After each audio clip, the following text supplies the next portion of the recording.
Je suis vraiment de nature peinture là. Je voulais pas trop me prendre la tête pour cette vidéo, ça fait hyper longtemps que je voulais vous parler de ce sujet. Parce que je vous parle beaucoup que je voyage, que je parcours le monde, mais je vous ai jamais vraiment parlé du pourquoi et du comment, et du comment surtout on apprend à parler d'autres langues, comment on commence à être passionné par tout ça, et ça me fait trop plaisir de pouvoir partager ça avec vous. Pour commencer, je vais parler d'un point qui est quand même fondamental, ou de points en tout cas très généraux sur la situation du pourquoi du comment les Français sont vraiment nuls en langue. Franchement, avec l'Espagne et l'Italie, on est pourris. C'est assez scandaleux. Quand on regarde tous les pays autour de nous, on se dit mais pourquoi nous, Français, pays très développés, nous sommes autant des brels en langue. Déjà quand on regarde un peu autour de nous, je trouve ça quand même dingue de se dire qu'on est un des seul pays, en tout cas un des derniers pays, à traduire encore tous nos films à la télé. Genre why? Ça changerait tellement tout dans l'apprentissage des langues d'avoir juste la VO à la télé.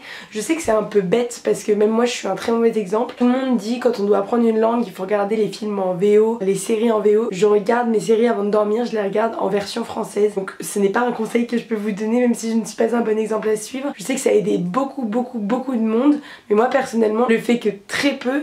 Parce que je sais pas, je me suis juste habituée, mais je suis sûre que si à la télé déjà on avait des films en anglais, ça nous changerait la vie. Et en plus je peux les regarder en anglais, je sais pas, je suis habituée, j'aime bien, c'est... Quand je regarde une série j'ai pas envie de me prendre la tête, et si je comprends pas et que je suis obligée de remettre 4 fois le truc ça va m'énerver, donc c'est pas un bon truc à faire quand on veut apprendre une langue, mais sachez que j'ai appris à parler anglais et pourtant je n'ai jamais regardé de film à la télé en anglais, voilà. Deuxième chose, je trouve ça tellement dommage.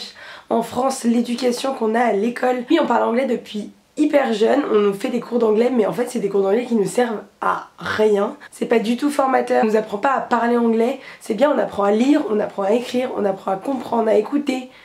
Mais parler, genre ça n'est venu à l'idée de personne. On fait énormément de cours et pourtant dans ces cours on ne parle pas, et c'est juste la base quand tu pars à l'étranger ou quand tu rencontres du monde, c'est de parler. Lire c'est bien, je comprends, c'est hyper important, comprendre c'est hyper important et c'est primordial aussi. Mais parler les gens, parler. Ça encore c'est la vie très globale, on peut pas y changer grand chose, mais bon, il y a plein de Français qui parlent anglais aujourd'hui. Oui il y a ça, mais quand on veut vraiment parler une langue, on peut la parler. Mais je pense que ce qui nous handicape le plus en France, et je trouve ça tellement dommage, mais c'est la réalité, on est un peuple qui jugeons énormément les autres. C'est notre petit kiff, notre feeling, on vit tellement bien comme ça. J'ai remarqué que la plupart du temps les gens savent parler anglais, entre parenthèses, mais ils ont jamais pratiqué de leur vie. Parce qu'en fait, tout le monde juge. Et moi je le vois même quand tu parles à l'étranger, tu parles en anglais, les Français qui sont avec toi rigolent pas, mais... Tu sais, t'as toujours ce petit sentiment genre de quelqu'un qui te regarde et pas du tout plaisant. Alors que vous voyez, moi je suis partie en Allemagne voir des potes. Les Allemands parlent super bien anglais, donc c'est pas une très bonne référence. Mais en dehors de ça, il y a des gens qui parlent moins bien anglais. Personne ne va les juger.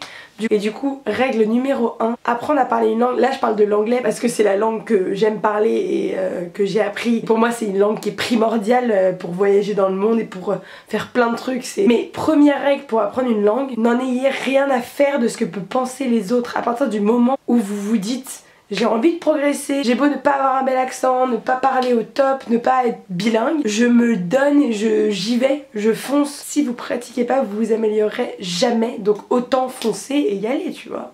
C'est vraiment indispensable quand on va apprendre une langue, il faut être à fond dedans, il faut vouloir le faire. Moi par exemple j'ai un blocage avec l'espagnol, je sais que c'est bizarre mais c'est la réalité. C'est mes premiers profs d'espagnol qui m'ont traumatisée, mais j'ai un blocage, c'est une très belle langue, mais je n'ai pas envie de l'apprendre donc ça ne fonctionne pas. En Espagne, limite j'ai progressé en anglais parce que je voulais pas parler espagnol, c'est assez scandaleux. Deuxième chose, c'est super drôle parce que Babel m'a contacté pour parler de l'application.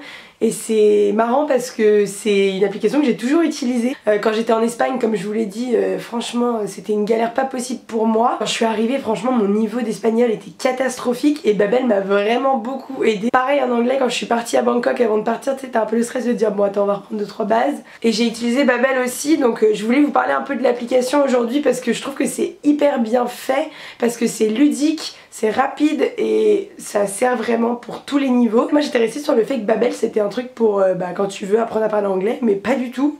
J'ai redécouvert Babel. Quand on commence à parler anglais c'est cool parce qu'on apprend les choses assez basiques, on peut apprendre juste à se présenter, les couleurs, les chiffres, les animaux, donc c'est hyper bien si vous débutez. Et moi j'ai découvert qu'il y avait vraiment des trucs hyper cool, donc il y a plusieurs niveaux, il y a nouveau, découverte, débutant, intermédiaire.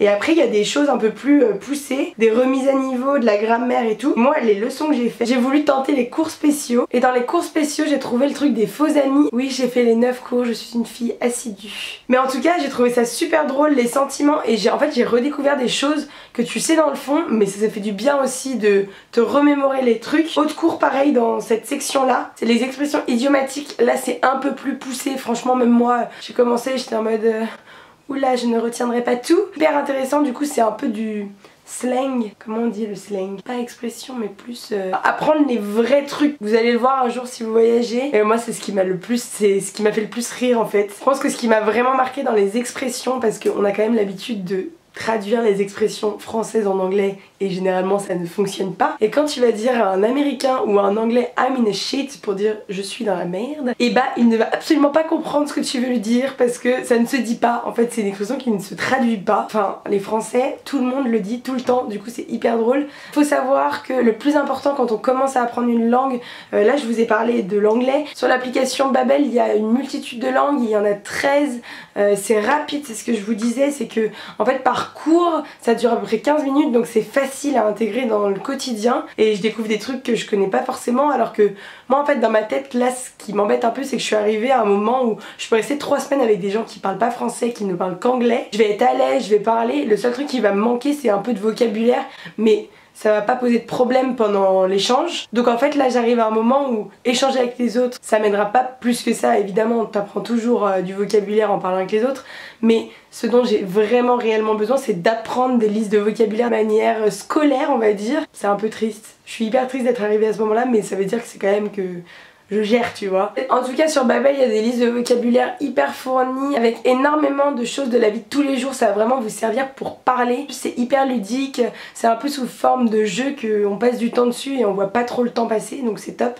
En tout cas je vous mets le lien dans la barre d'infos si vous voulez vous renseigner. C'est disponible sur Android et sur iPhone, et en plus si vous voulez télécharger, si vous êtes curieux, tu peux télécharger l'application sans la payer et tu peux voir quelques cours qui sont disponibles gratuitement, histoire que vous voyez un peu comment ça se passe et si ça vous plaît tout simplement. Si vous vous abonnez à 3 mois, on vous offre 3 mois, donc voilà c'est top, profitez-en, je suis contente de pouvoir vous en faire profiter. Ce genre de petits sites on n'y pense pas assez et c'est génial et ça aide énormément quand les cours ne suffisent pas ou qu'on a envie de progresser par nous-mêmes, qu'on n'a pas forcément l'opportunité de le faire dans la vie de tous les jours. Encore une petite chose et non des moindres, pour s'accomplir, pour apprendre à parler une langue, il faut voyager et ne pas voyager avec des Français.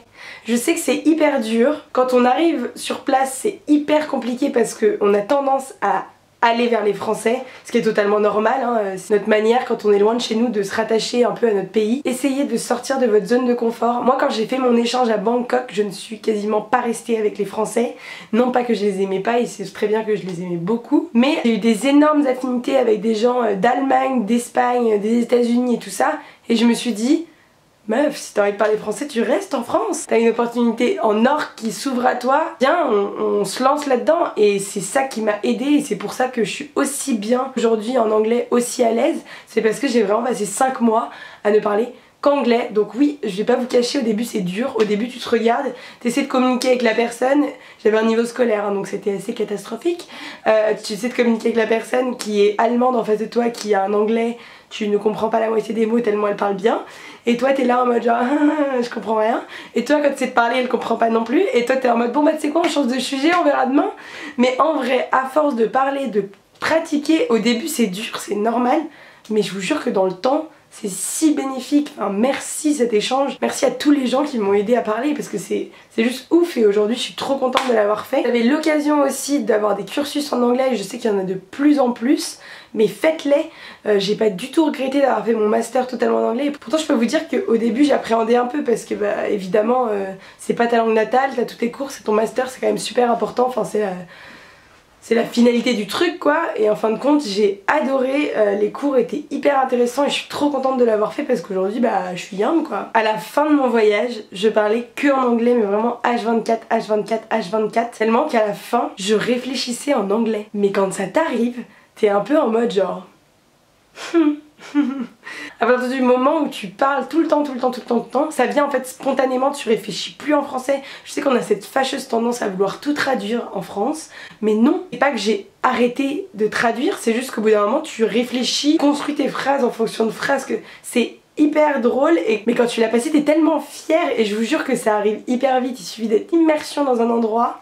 Et je vous jure c'est hyper satisfaisant. Autre point, et ça je le vis aujourd'hui et c'est un peu dur et c'est le point le plus compliqué à faire, de toujours continuer à pratiquer la langue qu'on a appris.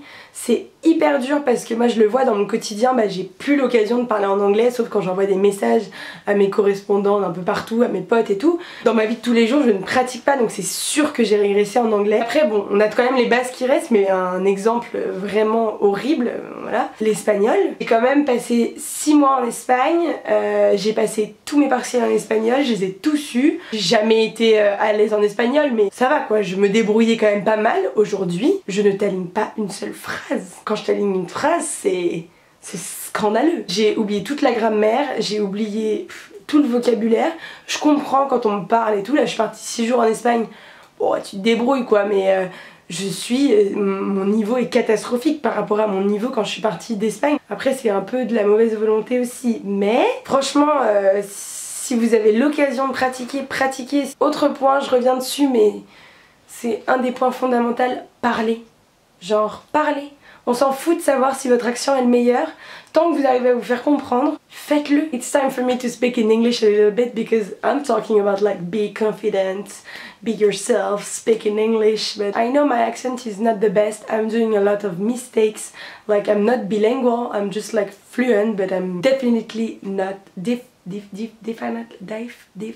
Of course my accent is perfect. If you don't try to speak with other people and you don't practice, you're never gonna improve your skills in English, your vocabulary. It's really sad at school right now in English, you're only listening, reading, writing, but what about speaking? Like, it's just the most important. Voilà, c'est tout pour moi. C'est honteux. Là, je fais la meuf maintenant, là, parler en anglais et tout. Quand je vais être devant mon montage, je vais me dire genre lol, super drôle, j'attends toutes vos critiques dans les commentaires. Si moi je le fais devant ma caméra et que je vais le poster sur YouTube, je pense que vous pouvez le faire devant 4 potes qui vont se foutre de vous. Comme vous le savez, je repars bientôt à l'aventure au mois de septembre, du coup pour quelques mois en Asie, parce que j'ai adoré et que là j'ai fini mes études, donc j'en profite. D'ailleurs, j'ai toujours pas pris mon billet, donc j'en parle beaucoup, mais je ne fais pas grand chose. Bon, c'est peut-être l'occasion de le prendre. Faisons ça. Ça mettrait un peu de piment dans la vidéo. Allons voir un peu les prix. Je sais que c'est pas très cher, j'ai regardé déjà. Paris, Bangkok. Oui, donc du coup je vais atterrir à Bangkok, c'est le plus simple pour moi comme je connais 2 personnes à Bangkok. Je comprends vraiment pas comment tu peux avoir des vols avec des escales qui durent 16 heures et payer genre 600 balles alors que t'as un direct qui est à 300 €. Est-ce que je pars avec Thai Airways? Est-ce que je vais mourir pendant ce vol? Mon papa serait pas content. Bon, de toute façon, c'est moi qui paye, donc c'est moi qui paye, c'est moi qui décide. Et voilà. Est-ce que je viens de prendre un billet d'avion là? Maintenant, je n'ai plus le choix. C'est trop bizarre! J'ai un mélange entre l'excitation de me dire je pars et la peur de me dire bon bah là c'est bon, t'as pris ton billet, t'es un peu dans la merde. Tu ne peux plus changer d'avis. J'ai trop hâte. Est-ce que c'est une bonne fin de vidéo? C'est bien un peu de move dans la vidéo? Non mais c'est ouf. Je suis un peu folle. C'est bon, je me casse. Ah, j'adore cette excitation! D'ailleurs, je vais clôturer la vidéo là-dessus. J'ai trop hâte. Je suis en train de préparer un peu tout mon petit trip et tout parce qu'en vrai, je suis en train de me rendre compte que c'est dans 2 mois, donc faudrait peut-être que je me bouge un petit peu pour m'organiser au moins ce que j'ai envie de faire. J'ai pas trop envie d'être trop guidée, mais j'ai au moins envie de noter les trucs que j'ai vraiment très envie de faire. Si vous avez des recommandations, n'hésitez pas à me le dire. Et d'ailleurs, je pense que je vais faire des petites vidéos un peu sur ça, sur l'organisation. Je pars toute seule avec mon sac à dos, toutes les choses qui vont s'organiser autour. J'ai trop hâte de préparer tout ça et là ça va être maintenant, là, dans les semaines qui arrivent. Que voilà, n'hésitez pas à me dire si vous voulez un peu des vidéos sur le sujet, et puis sinon suivez-moi sur le compte Instagram parce que je fais pas mal de stories en parlant de ça. J'espère en tout cas que cette petite vidéo vous aura plu. J'en reviens pas, j'ai pris mon billet d'avion. J'espère en tout cas que cette petite vidéo vous aura plu. Je vous fais plein de gros bisous et je vous dis à très bientôt. Bye.